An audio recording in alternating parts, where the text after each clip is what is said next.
Ruling pattern similar होता है। एक घर में पैदा हुए बच्चों की आदतें, सोच, व्यवहार सब कुछ एक जैसा होता है। तो हिंदू जो राजा थे उनमें चक्रवर्ती, विक्रमादित्य ऐसी उपाधियां ली जाती हैं। तो 12वीं शताब्दी तक का जो इतिहास है इसको हिस्टोरियंस कहते हैं। This is the phase of ancient Indian history. ये भारत का सबसे पुराना वाला सेक्शन है। 12वीं शताब्दी के बाद भारत पर इस्लामिक रूल की स्थापना हुई। तो भारत पर मुसलमानों का आक्रमण हुआ। तो हम पढ़ेंगे बहुत डिटेल में कि फर्स्ट इस्लामिक इन्वेडर कौन था। पहला मुस्लिम आक्रमणकारी मोहम्मद बिन कासिम, जिसने 8वीं शताब्दी में 8th सेंचुरी में इंडिया को टारगेट किया। उसके बाद second Mahmud Ghaznavi, then third Mohammad Ghori. और मोहम्मद गौरी के बाद क्या हुआ, उन्होंने भारत के जिस हिस्से को जीत लिया था उस पर उन्होंने इस्लामिक रूल एस्टेब्लिश किया। तो इस्लाम का ओरिजिन भारत के बाहर हुआ है और इस्लाम की एंट्री अब इंडिया में होती है। तो सेकंड वाला जो फेज है यानी 12वीं शताब्दी के जस्ट आफ्टर 18वीं शताब्दी तक 18th सेंचुरी तक इंडिया का रूलिंग सिस्टम बदलेगा।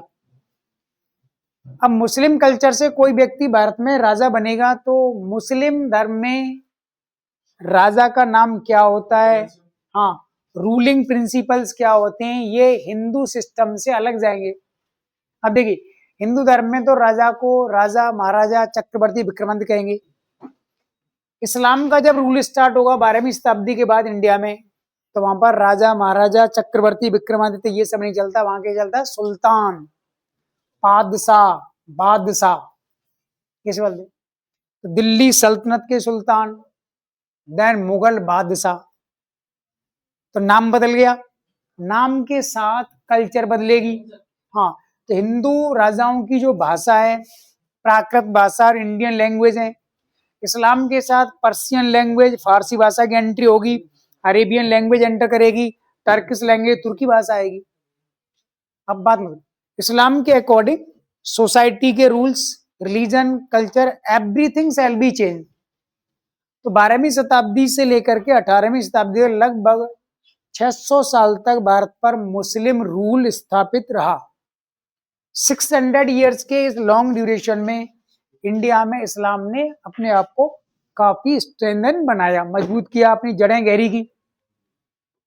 And just after the 18th सेंचुरी, 18वीं शताब्दी के बाद क्या हो रहा है, भारत में अंग्रेजों की एंट्री हो रही है। अब अंग्रेज आए तो थे ट्रेड कॉमर्स के पर्पज से, ईस्ट इंडिया कंपनी के माध्यम से। बट ईस्ट इंडिया कंपनी ने ग्रेजुअली, धीरे धीरे भारत में अपने ट्रेडिंग एम्पायर को एनलार्ज किया, व्यापारिक विस्तार को बढ़ाया। और अपने उस व्यापार को मेंटेन करने के लिए कंपनी ने भारत के राजाओं के साथ फाइट किए, युद्ध लड़ाई, और अंग्रेज उन युद्धों को जीत गए। और जीतने के बाद उन्होंने इंडिया में मुस्लिम रूल को एंड किया। मुसलमानों ने इंडिया में हिंदू शासन को समाप्त किया, अंग्रेजों ने मुस्लिम रूल को एंड किया। और 18वीं शताब्दी से लेकर के 20वीं शताब्दी का मिड 1947 तक भारत पर अंग्रेजी शासन रहेगा, ब्रिटिश रूल। सो हिस्टोरियंस का ऐसा मानना है कि जब हम इंडिया की हिस्ट्री को पढ़ते हैं तो इंडिया की हिस्ट्री में 3 सेपरेट सेक्शन नजर आते हैं। सबसे पहला वाला जो पार्ट है वो हिंदू राजाओं का है, प्राचीन भारत है। बीच वाला जो हिस्सा है ये मिडाइवल इंडिया है, ये मुस्लिम शासन का समय। और तीसरा वाला, लास्ट वाला जो हिस्सा है भारत पर अंग्रेजों का समय, यानी ब्रिटिश रूल है ये। इसलिए प्राचीन भारत, बीच का, मध्य का भारत और आधुनिक भारत। अब अंग्रेजों के साथ आधुनिक शब्द क्यों जोड़ा गया, बिकॉज अंग्रेजों ने भले ही इंडिया को गुलाम बनाया but they introduce the modern values. उन्होंने गुलाम बनाने के बाद भारत में वो सभी नई चीजें भारतीयों को बताई, इंडिया में रन की, जिनसे भारत बहुत जल्दी मॉडर्नाइजेशन में एंटर कर गया। अगर अंग्रेज नहीं आता तब भी हम आधुनिक बन के रहते, लेकिन उसमें हमको 100 साल ज्यादा लगते, एक्स्ट्रा लगते। अंग्रेजों के आने की वजह से जल्दी ही हम पानी और कोयले से बिजली बनाना सीख गए, क्योंकि अंग्रेजों ने बनाया। अंग्रेजों के आने के बाद ही इंडिया में डामर की रोड बनती है, बैंक, बीमा कंपनी, रेलवे का इनिशिएशन, रेलवे की शुरुआत हुई। तुम नहीं आते सीखते, हम किसी और से सीख दे, टाइम लगता। आज इंडिया को फाइटर प्लेन बनाने में दिक्कत आ रही है, but we are making effort, लगातार कोशिश कर रहे हैं। तो हमारा एफर्ट ये है कि नेक्स्ट 10 ईयर में, 20 ईयर में, अगले 50 साल में हमें फाइटर प्लेन फ्रांस से राफाल नहीं खरीदना, हमें अमेरिका से F-18-35 नहीं लेना, हमें रूस से मिग विमान, सुखोई विमान नहीं खरीदना, हम इनकी टक्कर का अपना फाइटर प्लेन बनाएंगे। तो अभी इंडिया में रिसर्च यहाँ तक पहुंच गया है, जिस दिन ये रिसर्च यहाँ पहुंच जाएगा हम अपना फाइटर प्लेन बना लेंगे। जब तक नहीं बन रहा तब तक तो हेल्प लेनी होगी। So why the British phase is considered as the phase of modernity. अंग्रेजों के आने के साथ ही आपने आधुनिक भारत का आरंभ का। डेफिनेटली ये बात सही है। आधुनिक बनने के कौन कौन से लक्षण है, कैसे पता लगता है कि these are the modern features.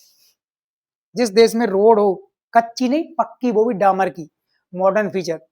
जिस देश में फाइनेंशियल ऑर्गेनाइजेशन, बैंक, बीमा कंपनियां, वित्तीय संस्थान काम करते हैं, मॉडर्न फीचर है। जिस देश में बिजली बनाई जाती है, पावर जनरेशन होता है, पावर की सप्लाई की जाती है, मॉडर्न फीचर्स है। जिस देश में कॉलेज यूनिवर्सिटी बनाई जाती है, मॉडर्न फीचर्स होता है। जिस देश में टॉप लेवल के हॉस्पिटल बनाए जाते हैं, मॉडर्न फीचर होता है। जिस देश में रेलवे चलाई जाती है, हवाई जहाज उड़ाए जाते हैं, ये सब अंग्रेजों ने किया है। इसलिए अंग्रेजों ने मॉडर्न हिस्ट्री के साथ ये सब चीजें लिखवाई हैं कि लिखो इसमें, हमारे आने के साथ ये चीज इंडिया में आई। अकबर के समय बिजली कहाँ थी, चंद्रगुप्त मौर्य के समय बिजली कहाँ थी, बैंक नहीं थे, उनको रेलवे का आता पता भी नहीं कैसे हो दिया, पानी की जहाज के बारे में थोड़ी बहुत जानकारी उनको थी। सो अंग्रेजों के आने के बाद एक नया पॉइंट जुड़ता है इसमें। अब हमारा जो एग्जाम है ना, इस एग्जाम में 90% इंडियन हिस्ट्री के तीनों सेक्शन है, और इन तीनों सेक्शन में से देखा जाए तो which one of have the greatest weightage, इन तीनों में से कौन सा ज्यादा जरूरी है, मॉडर्न वाला पार्ट। इन तीनों में से सबसे ज्यादा क्वेश्चन यहां से आते हैं। एंशियंट और मिडाइवल वाला पार्ट भी हमको पढ़ना है, सब कुछ पढ़ेंगे इसमें, लेकिन यहाँ से नंबर ऑफ क्वेश्चंस कम पूछे जाते हैं। मोस्टली यहाँ से जो क्वेश्चन आते हैं उनके कल्चरल पार्ट को लेकर के आते हैं। अंग्रेजों के आने के बाद इंडिया में कल्चरल ग्रोथ कम होगी। अंग्रेजों ने इंडिया में ना तो कोई नया ड्रामा प्रेजेंट किया, ना अंग्रेजों ने यहाँ पर कोई टेम्पल्स बनाने की कोई न्यू स्टाइल को पैदा किया, ना अंग्रेजों के समय कोई डांसिंग पैटर्न इनिशिएट हुआ, ना म्यूजिक का कोई नया घराना स्थापित हुआ। ऑलरेडी ये चीजें सेटल्ड थी इंडिया में एंड दे वर कंटिन्यू। सो अंग्रेजों का कल्चरल वाला पार्ट है, ये ना के बराबर पढ़ा जाता है, ये बहुत कम है। ये पूरा कल्चरल वाला पार्ट एंशिएंट मिडाइवल फेज के अंतर्गत आता है। ठीक है, ये एक सामान्य सी जानकारी है हमारे सिलेबस के बारे में कि हमें ये सब पढ़ना है। अब हम डायरेक्ट सिलेबस पर आते हैं। एंशिएंट हिस्ट्री का पूरा टॉपिक अभी क्लास के जस्ट बाद आपको मिल जाएगा, है ना, तो आपको नोट्स दिया जाएगा। सबसे पहला जो हमारा टॉपिक आता है एंशिएंट में, प्राचीन भारत में, इस टॉपिक का नाम है IVC, Indus valley civilization, Sindhu घाटी सभ्यता। अब मैं इसकी कुछ आउटलाइंस बनाऊंगा, वो आउटलाइंस आपको साथ साथ नोट करनी है, और आउटलाइंस के बिटवीन ही हमें इस टॉपिक को कवर करना है। इंडस वैली सिविलाइजेशन साथ साथ लिखते चलेंगे आउटलाइंस को। फर्स्ट ऑफ ऑल नोमेनक्लेचर, नामकरण।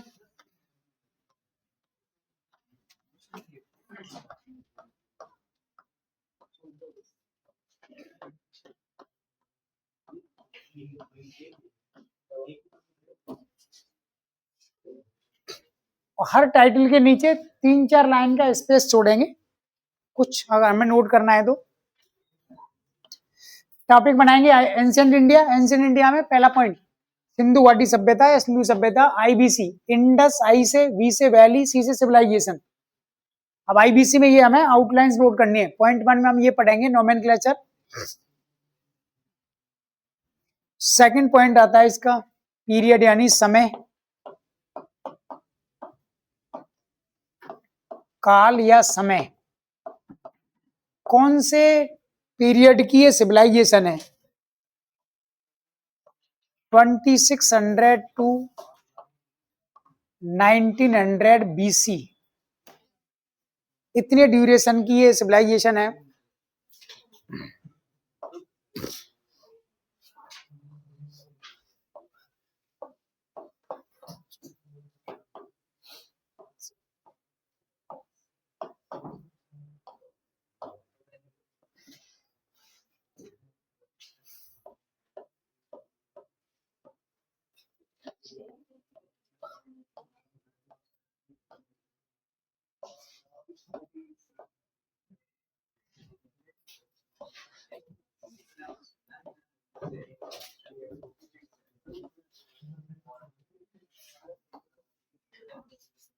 ओरिजिन उद्भव में इंडो ईरानी और देन यूरोपियंस।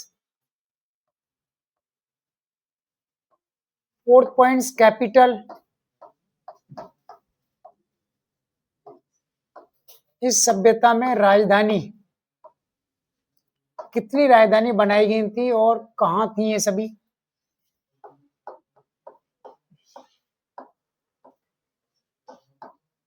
फर्स्ट आता है हड़प्पा, सेकंड मोहनजोदड़ो,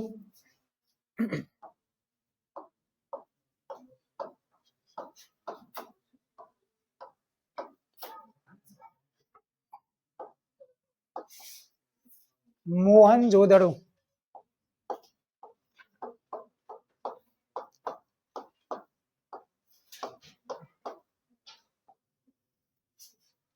और थर्ड द कालीबंगा।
समझिए, देखिए इतनी आउटलाइंस बनानी है। मैं पहला नामकरण, सभ्यता को नाम यह क्यों दिया गया, चेंज करना हो तो क्या नाम रखना चाहेंगे।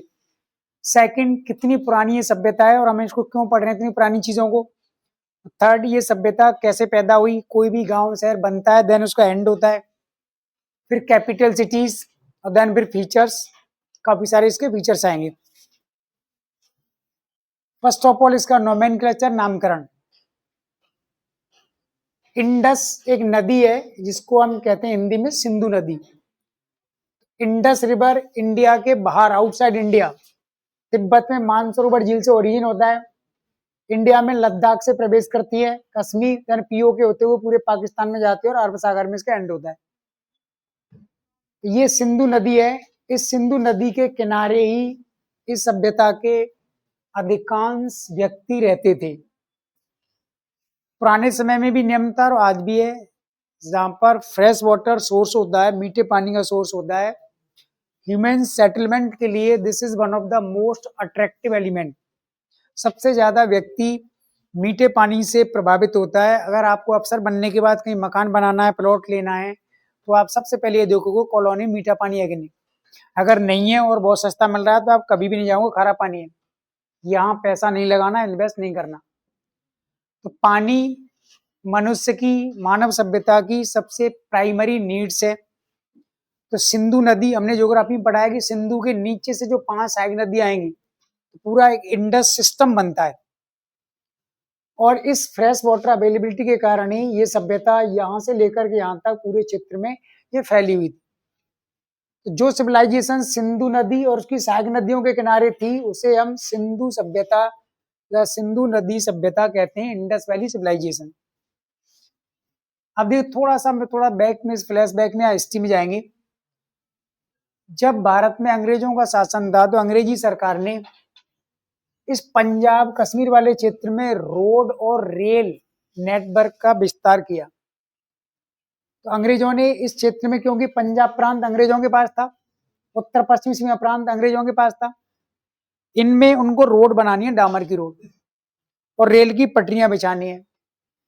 लेकिन ये हिली एरिया हिमालय का पार्ट है, ज्यादातर ऊपर खापड़ है, प्लेन लैंड नहीं है, समतल भूमि नहीं है। तो जमीन को समतल करने के लिए अंग्रेजों ने यहाँ पर अपने कर्मचारियों को, अधिकारियों को खुदाई करने का ऑर्डर दिया है।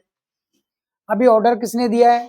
उस समय भारतीय पुरातत्व विभाग बन चुका था लॉर्ड कर्जन के समय, आर्कियोलॉजिकल सर्वे ऑफ इंडिया। तो एएसआई के डायरेक्टर जनरल थे इस समय जॉन मार्शल। तो जॉन मार्शल पुरातत्व विभाग के डायरेक्टर जनरल थे। उनके कमांड पर ये हो रहा है कि इस क्षेत्र को प्लेन करो, पहले सड़क ऐसे नहीं, पहले ऊपर गया ट्रक पे, नीचे आया पलट जाएगा, प्लेन एरिया बनाओ, जहां ज्यादा ऊंचाई है उसको जेसीबी मशीन से खोद दो। उस समय जो भी उनके पास टेक्नोलॉजी रही होगी, रेल की पटरियां सीधी समतल भूमि पर होनी चाहिए। तो जब अंग्रेजों ने इसकी खुदाई की इस क्षेत्र में, तो then they found the civilization. जमीन के नीचे खुदाई करते समय उनको पक्के मकान मिले पूरे। उन मकानों में जितनी यूजेबल थिंग्स होती हैं, घर में क्या क्या सामान होता है, वो सब मिला है मकानों में। और एक दो मकान नहीं, पूरे मकान की सीरीज है, यहां से यहां तक 1-1 किलोमीटर तक। तो अंग्रेजों को ये समझ में आया है कि अभी भारत के लोग जिस देश में रह रहे हैं, उनके नीचे पहले कोई मनुष्य था जो अब दबा हुआ है, वो मृत अवस्था में। तो आज हमने जिस जमीन पर घर, मकान, दुकान, रेल की पटरियां बिछा रखी हैं, ऑलरेडी हमसे पहले कोई यहाँ व्यक्ति रहता था और वह अब जी करके चला गया है, वो मर चुका है, लेकिन जमीन के नीचे दबा हुआ है। इसलिए हमें उसके बारे में जानकारी प्राप्त करनी चाहिए। क्यों प्राप्त करना चाहते हैं? बिकॉज हम कंपेयर करना चाहते हैं कि उस समय का व्यक्ति यहाँ पर जब रहता था, what were the living standard of those peoples, what were the features in their material life, उनके जीवन में क्या सुविधाएं थी, उनका भौतिक जीवन कैसा था। सो हम उनके जीवन से अपनी इस लाइफ को कंपेयर कर लेंगे। तो अंग्रेजों ने सभ्यता की खोज की। अगर अंग्रेज नहीं आते तो सभ्यता को ढूंढने में भी भारतीयों को बहुत लंबा समय लग जाता, क्योंकि इंडियन गवर्नमेंट को ना तो रेल के बारे में ना जानकारी थी, ना डामर की रोड। अंग्रेजों का काम था, उसी वजह से ये सभ्यता जमीन के नीचे थी। क्योंकि सभ्यता तो सम्राट अशोक के समय भी थी, हर्षवर्धन के भी समय थी, अकबर के समय थी, लेकिन इनके समय में तो खोज नहीं हुई।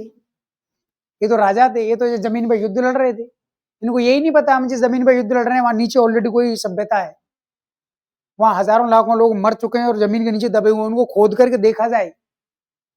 इन राजाओं को कुछ पता ही नहीं था, ये तो अंग्रेजों ने अपना दिमाग लगाया।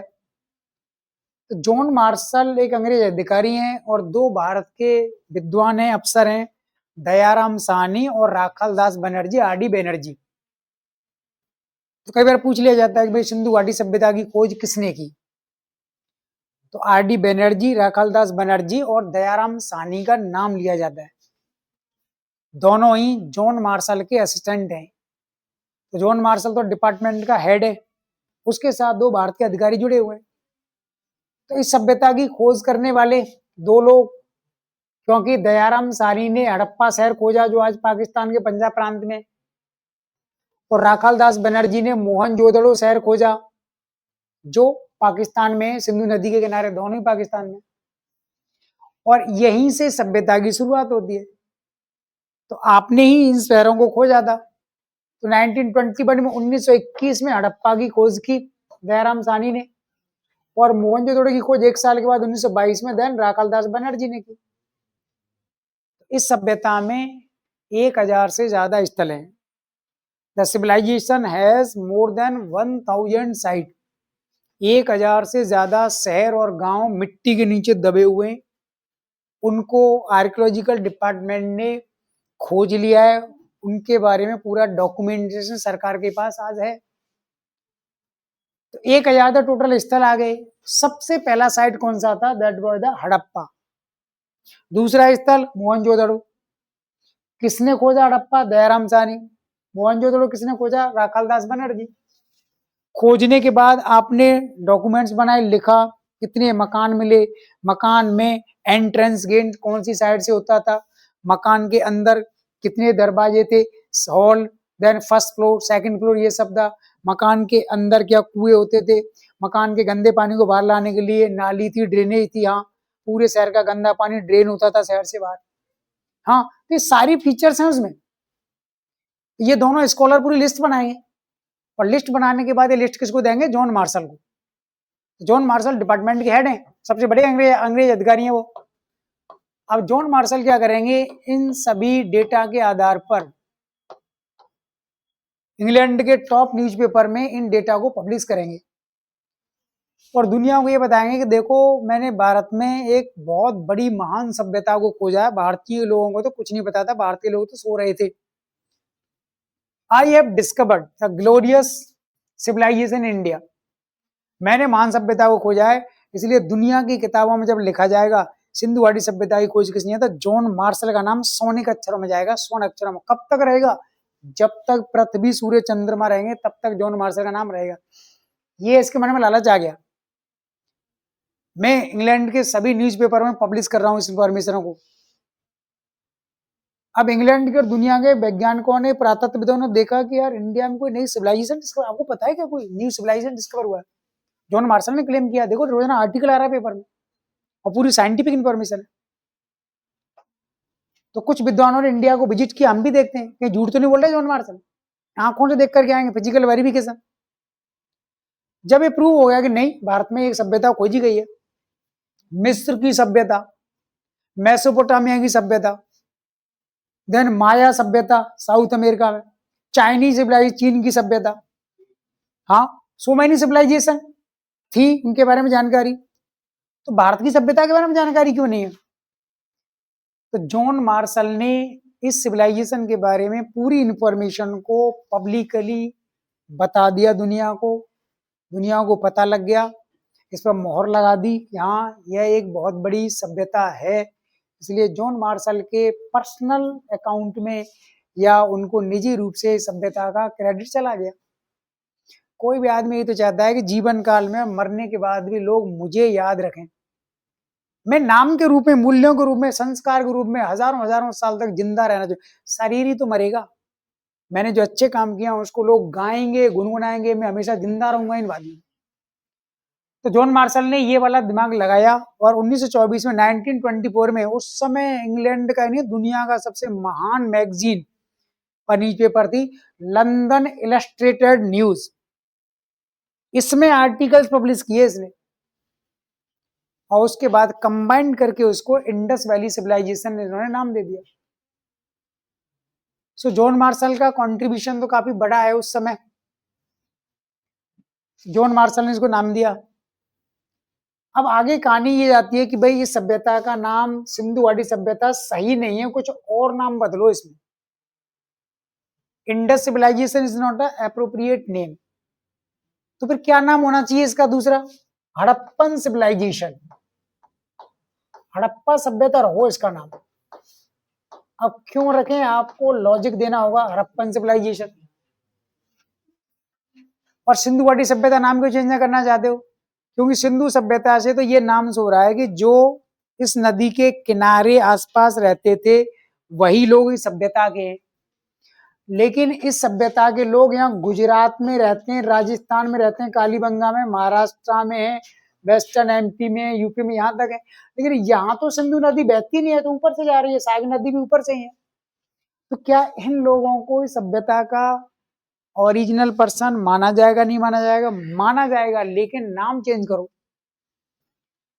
तो सिंधु सभ्यता सिंपली ये इंडिकेट कर रही है all the human settlements were surrounding the reverse, जो इस नदी के सराउंडिंग बसे थे। लेकिन रिमोट हो गया ना, दूर हो गया राजस्थान से, 1000 किलोमीटर ज्यादा दूरी हो गई वहां से यहाँ तक। गुजरात और भी दूर हो गया, महाराष्ट्र और भी दूर हो गया। यहाँ ना तो सिंधु नदी बहती है, ना चिनाब आती है, ना रावी आती है, ब्यास, झेलम, सतलज कोई नहीं आती। लेकिन फिर भी ये लोग इस सभ्यता के ही हैं, क्योंकि ये लोग इनसे जुड़े हुए थे, इनका खान पान, रहन सहन, एवरीथिंग इनके जैसा ही है। इसलिए जॉन मार्शल को ये एडवाइस दिया गया कि आप इसका नाम चेंज करो, हड़प्पा सभ्यता, हड़प्पन सिविलाइजेशन। ये नाम क्यों? क्योंकि पुराने जमाने में एक नियम ये भी था कि जो शहर, जो स्थल सबसे पहली बार खोजा जाता था, उसके आधार पर ही पूरे गांव का, शहर का नाम किया जाए। तो Harappa was the first sight, पहला स्थल है, discovered in 1921 by the Dayaram सानी। तो इस सभ्यता का पहला स्थल है, स्थान है हड़प्पा, जो 1921 में खोजा गया और इसको आगे जाकर के एक रोल मॉडल के रूप में प्रस्तुत किया गया, यानी हड़प्पा को एक आइडियल सिटी मान लिया गया। और आइडियल सिटी मान करके अब ये कहा गया हड़प्पा से जो चीजें जमीन में से मिली हैं खुदाई में वो प्रामाणिक हैं। अब किसी और शहर की खुदाई करोगे उसमें अगर वस्तुएं मिलती हैं, मकान, ईंट, घर की चीजें हड़प्पा के जैसी हैं तो इस सभ्यता का हिस्सा माना जाएगा। आपके घर में भी लोग चाय पीते हैं, मेरे यहाँ भी पीते हैं, चाय की पत्ती आपके यहाँ मेरे भी हैं, कॉमन हो गया ना, मैं और आप एक दूसरे को जानते हैं। आपके घर में जो चीजें हैं वो हमारे यहाँ भी हैं। तो देन हड़प्पा को एक रोल मॉडल के रूप में प्रस्तुत किया गया और बाकी सभी शहरों की खुदाई आरंभ हुई और सभी शहरों से जो सामान मिलेगा, जो वस्तु प्राप्त होंगी पुरातात्विक, उन सबको हड़प्पा के साथ कंपैरिजन की जाएगा। इसलिए इसका नाम हड़प्पा सिविलाइजेशन ज्यादा बेस्ट है, बिकॉज हड़प्पा कोई नदी नहीं है, हड़प्पा इज अ टाउन, एक शहर है। इसलिए जो शहर इस खुदाई में बाहर आएंगे उन शहरों की विशेषताएं हड़प्पा के जैसी ही हैं, इसलिए इन सबको हड़प्पा के साथ हम इंक्लूड कर सकते हैं। नदी की वजह से है, हाँ पाकिस्तान, अभी पाकिस्तान के पंजाब प्रांत में रावी नदी के किनारे। तो इसके नाम की शुरुआत तो इस तरीके से होती है। इसके बाद आता है टाइम पीरियड, कितनी पुरानी सभ्यता है। 2600 टू 1900 बीसी लिखा हुआ है। एडी और बीसी आप जानते होंगे, हिस्ट्री में क्या कंसेप्ट है, यानी इतिहास में दो तरीके से डेट जाती है। एक तारीख के बाद जहां 2 आया, 3 आया, 4 आया, इस तरीके से जाएगा। 2026 चल रहा है। एडी, एनो डोमिनी,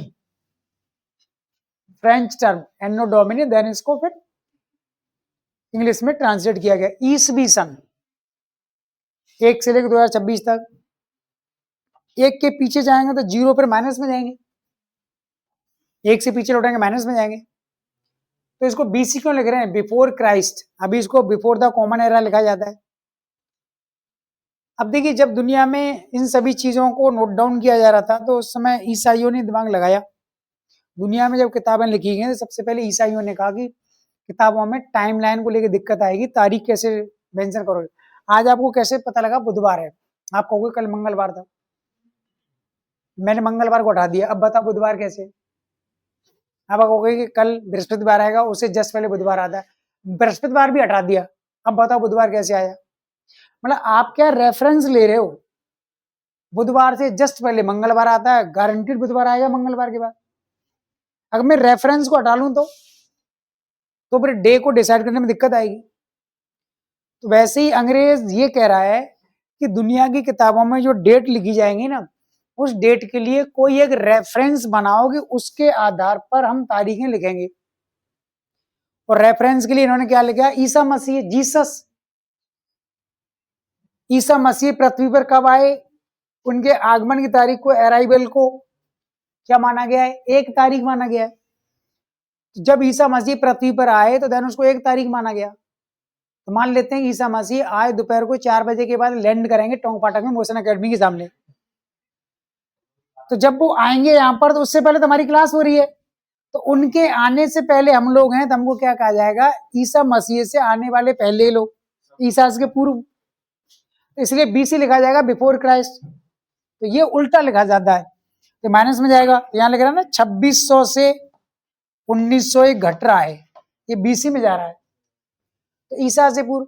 अब इस पर हिंदू लोग ऑब्जेक्शन करते हैं कि तुमने पूरी दुनिया में किताबों में लिखने के लिए ईसा मसीह की डेट क्यों ली, भगवान राम भगवान कृष्ण की डेट क्यों नहीं ली। अब ईसाइयों ने अपना दिमाग लाया, एक्चुअली उन्हें नहीं ली। अब इसका नुकसान क्या हुआ, इसका नुकसान ये हुआ है, हिंदुओं की तरफ से नुकसान ये हुआ है कि सभी किताबों में छोटे छोटे बच्चों को भी ये पढ़ाया जाता है, फर्स्ट सेकंड क्लास में बीसी और एडी आ जाता है। तो वहां पर मैडम और सर ढंग से बता दें, देखो बच्चों बीसी में बिफोर का ईसा मसीह, और छोटा सा चिन्नू जब पूछा मैम जीसस कौन थे,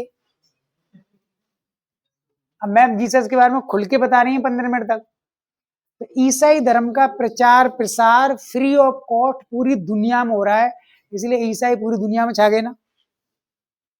जिस धर्म के बारे में कम उम्र में ही बच्चों को आप सब कुछ बता दोगे तो बच्चों के मन में क्रेज पैदा हो जाएगा कि 25 दिसंबर को मैं सेंटा क्लॉज बनूंगा। हाँ, तो बन गया। तो देन ये जो ईसाई धर्म का प्रचार हुआ, इस पर हिंदू संस्कृति का ऑब्जेक्शन है कि आप इसको चेंज करो। अब देखो, चेंज तो नहीं किया, लेकिन अंग्रेज चूंकि पावरफुल है और दुनिया में कोई भी काम अगर आपको चेंज कराना है तो इकोनॉमिकली साउंड होना पड़ेगा। तो अंग्रेजों ने इसका ट्रांसलेशन या प्रोनाउंसिएशन कैसे चेंज किया है? बिफोर क्राइस्ट ने BCE लिखा जाता है इसको, बिफोर द कॉमन एरा, सामान्य समय से पहले की घटना। व्हाट डू मीन भाई सामान्य समय क्या होता है? वही बात, ईसा मसीह का आने का समय सामान्य समय मान लिया आपने। खैर ये विवाद का विषय है, ये यहीं पर रहेगा, पता नहीं कब सुलझेगा। हम इस पर आगे आते हैं। तो इस सभ्यता का समय 2600 से 1900 ईसा पूर्व, ये टाइम क्यों लिखा है? 2600 वो टाइम है जब ये सभ्यता अपने टॉप लेवल पर विकास पर थी, चरम लेवल था। हर आदमी की लाइफ में क्लाइमैक्स आता है, जिस दिन आपका सिलेक्शन हो जाएगा उस दिन क्लाइमैक्स 21 पॉइंट पर, फिर आपका सिलेक्शन के बाद ट्रेनिंग हो जाएगी, पहली पोस्टिंग लेफ्टिनेंट के रूप में, क्लाइमैक्स आ गया। तो आप खुश हो गए, अब तो मैं अफसर बन गया, सारी इच्छाएं पूरी हो गई। अफसर बनने के बाद आप देशभक्ति राष्ट्रभक्ति ईमानदारी से काम कर सकते हो। अफसर बनने के बाद दूसरा ऑप्शन भी है, मैं अफसर भी हूँ लेकिन करोड़ों भी छापूंगा साइड में, वो ऑप्शन भी खुला हुआ है। छाप सकते हो लेकिन पकड़ में आ गए तो आप जेल में गए, तो जेल में जाने के बाद क्या कह रहे हो? This is my downfall. एक वो समय था जब मैं टॉप पर था, दोस्तों के साथ पार्टियां चली थी 1 महीने तक। एक ये समय जेल में अकेला रहता हूँ, नाला कोई मिलने नहीं आता, पार्टियां लेके चले गए। तो इस सिविलाइजेशन का क्लाइमैक्स 2600 ईसा पूर्व वो समय था जब सभ्यता में अर्बेनाइजेशन, शहरीकरण पूरा कंप्लीट हो चुका था। सिविलाइजेशन बहुत ग्लोरीफाइंग, सभ्यता में सभी लक्षण पूरी तरह विकसित हो गए थे और धीरे धीरे इसमें डिक्लाइन चला। और 1900 BC क्या है? When the civilization lost its glorious feature, जब सभ्यता के महत्वपूर्ण जो लक्षण विशेषता थे समाप्त हो गए। अब जयपुर शहर को मेंटेन करने के लिए 10,000 से ज्यादा नगर निगम के कर्मचारियों की फौज लगा रखी है। इतनी बड़ी फौज लगा रखी है, फिर भी जयपुर शहर को ढंग से मेंटेन नहीं कर पा रहे। अभी भी कोने कोने पर गंदगी के ढेर दिख जाते हैं, टूटी हुई सड़कें। हाँ, इंदौर जैसा तो हम नहीं बना पाए ना, इंदौर तो 1 नंबर पर चल रहा है इंडिया में। अगर जयपुर को मेंटेन मत करो तो 10-11 हजार कर्मचारियों की फौज है, इसको हटा करके देखो, 1 महीने के बाद जयपुर शहर रहने लायक नहीं रह जाएगा। हम सब लोग जिन गांव से आए ना वापस वहीं चले जाएंगे। तो इस शहर का डिक्लाइन हो सकता है अगर हम प्रॉपर मेंटेन नहीं करें। तो इस सभ्यता में जो शहर बसे थे वो 1900 ईसा पूर्व तक आते आते उनका स्ट्रक्चर कमजोर हो गया, because they were not maintain properly. तो 2600 ईसा पूर्व में सभ्यता का पूरा विकास हो चुका था, 1900 ईसा पूर्व में इस सभ्यता का पतन आरंभ हो गया और धीरे धीरे अब ये सभ्यता समाप्ति की ओर जा रही है। तो अगर हम 2600 वाला पॉइंट लेते हैं ईसा पूर्व और अभी चल रहा है 2026, तो अगर हम इसको जोड़ना चाहें टोटल तो ये समय आ जाएगा हमारे पास 4626। 4626 साल पुरानी सभ्यता को पढ़ रहे हैं। 5000 साल पहले की सभ्यता, इतनी पुरानी सभ्यता को पढ़ने का लॉजिक, इसका लॉजिक ये है क्योंकि इस सिविलाइजेशन के पास कुछ ऐसे वैल्यूज हैं, मूल्य हैं जो हमारी लाइफ को still they are affecting our present life. हम कई बार अपने दादाजी पूर्वजों का श्राद्ध करते हैं, उनकी कई चीजों को याद करते हैं। दादाजी का पूरे क्षेत्र में सिक्का चलता था, 40 गांव के लोग उनको सैल्यूट करते थे, इतने गांव के लोगों को वो सहायता देते थे, चैरिटी करते थे, दान दक्षिणा करते थे, उनके मूल्य थे इस क्षेत्र में। तो आप तो उनके पोते हो, तो आप याद करते हो कि यार दादाजी के समय जो टाइम था, इतने क्षेत्रों में हमारा प्रभाव था हमारे खानदान का, वो अब कम हो रहा है बिकॉज हम उनकी परंपरा को कंटिन्यू नहीं कर पा रहे हैं। लेकिन अच्छा लगता है सुनने में, हमारे दादाजी ऐसे थे इस क्षेत्र में। तो वैसे ही 5000 साल पुरानी सभ्यता को हम इसलिए पढ़ रहे हैं क्योंकि उसको पढ़ने के बाद हमको ये समझ में आएगा कि आज हम जो क्लेम करते हैं ना, we are superior than you, हम तुम्हारी तुलना में ज्यादा श्रेष्ठ हैं, we are the more modern, हम ज्यादा आधुनिक हैं, ये बात गलत साबित हो जाएगी।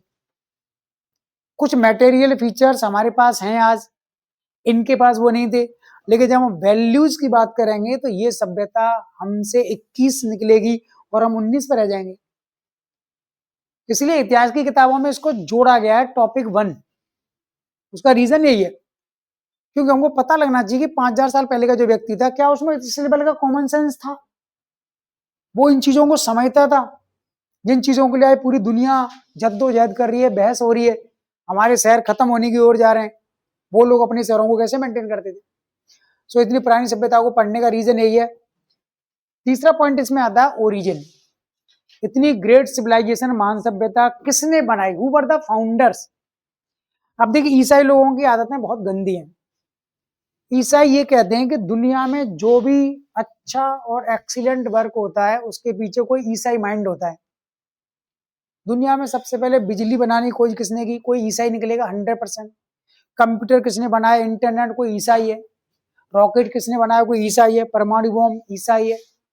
हर चीज के पीछे ईसाई माइंड छिपा हुआ है, ये बात हमें माननी पड़ेगी। नहीं, इसका मीनिंग ये नहीं है कि 100% चीजें तुम्हारे यहाँ शुरू होती हैं। 90% हो सकता है, लेकिन 10% चीजों की शुरुआत भारत या किसी और देश से भी हुई है। तो इतनी ग्रेट सिविलाइजेशन इंडिया में कैसे बनी? इतिहासकारों का एक वर्ग है, वो कह रहा है कि the civilization was developed by the Europeans, Indo Aryans. Europe के ही कुछ लोग थे जो माइग्रेट करते हैं, क्योंकि इसके ऊपर है हमारा भूमध्य सागर, था यूरोप शुरू हो गया, तो यूरोप के ही लोग भूमध्य सागर को क्रॉस करके सेंट्रल एशिया में आ गए और यहाँ से उन्होंने इंडिया में माइग्रेट किया और सिविलाइजेशन बसा दी। इट मीन्स, अगर मैं आपकी बात को मान लूं तो इसका मीनिंग निकल रहा है कि इंडियंस लोगों का इंटेलिजेंसी का लेवल यूरोपियंस से कम होता है।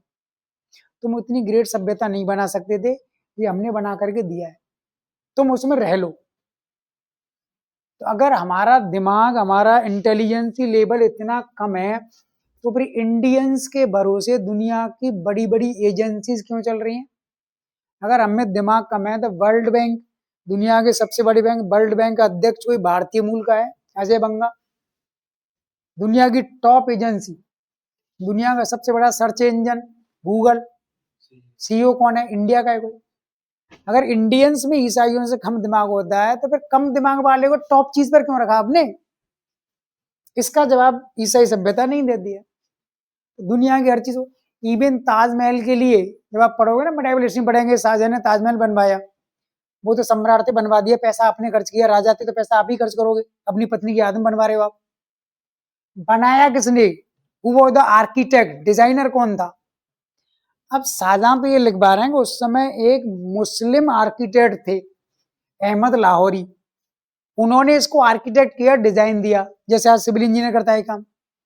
ईसाई ये कह रहे हैं कि हिंदू और मुस्लिमों में इस लेवल की बुद्धि नहीं होती है कि दुनिया का 7वां 8वां अजूबा खड़ा कर सकें। एक्चुअली ताजमहल को डिजाइनिंग का काम, आर्किटेक्ट का जो काम है, इटली के जेरोनियो बेरोनियो ने किया। लो लड़ लो, तुम में दम है तो ईसाइयों से नहीं लड़ सकते। दुनिया में जो भी ग्रेट अचीवमेंट है, अंग्रेज सिद्ध करने में लगे हुए हैं कि this is because of us, ये हमारी वजह से। दुनिया में जो अच्छा काम हो रहा है वो हमारी वजह से। पहला विश्व युद्ध हुआ, दूसरा विश्व युद्ध हुआ, वो तुम्हारी वजह से हुआ कि इंडियंस की वजह से हुआ? तुम्हारी वजह से हुआ। तो ये भी तो कहो, दुनिया के 20 लाख लोगों को हमने मरवाया, दो विश्व युद्ध, वो ईसाइयों की वजह से हुआ। आधा सच क्यों बता रहे हो दुनिया को, पूरा बताओ। सो इंडस सिविलाइजेशन के फाउंडर्स कौन है, किसने बनाया? यूरोपियन ने बनाया। ये तो कंसेप्ट एकदम गलत है, भारत के इतिहासकार रिजेक्ट करते हैं, इसको मना कर देते हैं, सही नहीं है। इंडो ईरानी पीपल्स ने बनाया। इंडिया और ईरान के बीच में जो लोग रह रहे थे यहाँ पर, वही ग्रेजुअली डेवलप होते हैं और उन्होंने ही सिविलाइजेशन को बनाया। तो सिंधु घाटी सभ्यता भारत की अपनी पैदाइश है, इंडिजीनियस ओरिजिन है, हमने खुद इसको डेवलप किया है, बाहरी विदेशी लोगों ने बसाया। ये कंसेप्ट एकदम से गलत है, ये रिजेक्टेड है। इवन वेदों के मामले में ईसा यही कहेंगे कि वेद दुनिया की सबसे पुरानी किताब का नाम है ऋग्वेद। वेदों में जिस लेवल का नॉलेज आता है, अंग्रेज तो ये कह रहा है कि इस लेवल का नॉलेज इंडियंस के पास हो ही नहीं सकता, गारंटी कोई यूरोपियन से होगा। तो लिख दिया ना उन्होंने, वेद किसने लिखे हैं? आर्यों ने। आर्य कौन थे? यूरोपियन लोग, सिद्ध कर दिया उसने। अरे तुम जिनको आर्य कहते हो ना कि हिंदू आर्यों की संतान है, वो आर्य एक्चुअली यूरोपियंस थे। लो उसने लिंक कर दिया हमको वहां। अब भारत के इतिहास का लड़ने में लगे हुए, नहीं गलत बात है, तुम दुनिया में गलत चीजें फैला रहे हो, काटो इन सब चीजों को। नहीं काट रहा वो, यही लिखा हुआ किताब में। तो इंडियन हिस्टोरियंस में और बाकी उनमें बहस हो रही है, तो ठीक है आज यही छोड़ देते हैं। तो आपको नोट्स मिलेगा, ग्रुप में भी भिजवा देता हूँ, है ना। हाँ ऑनलाइन पूरा हिस्ट्री का नोट्स मिलेगा ना, पूरा है एंशियंट हिस्ट्री का। हाँ ज्योग्राफी वाला जितना बताया उसको याद कर लो, उसमें मैं कुछ नोट्स बना रहा हूँ, है ना, तो हम लोग डिस्कस है। प्रिंट आउट आप लोग निकाल लेना या फिर मैनेजमेंट से बात कर लेना, मैनेजमेंट से बात कर लेना कि सर ने जो नोट्स भेजे। हाँ ठीक है, तुम लोग अपना ग्रुप बना लो, ग्रुप बना के अपनी बात रखो।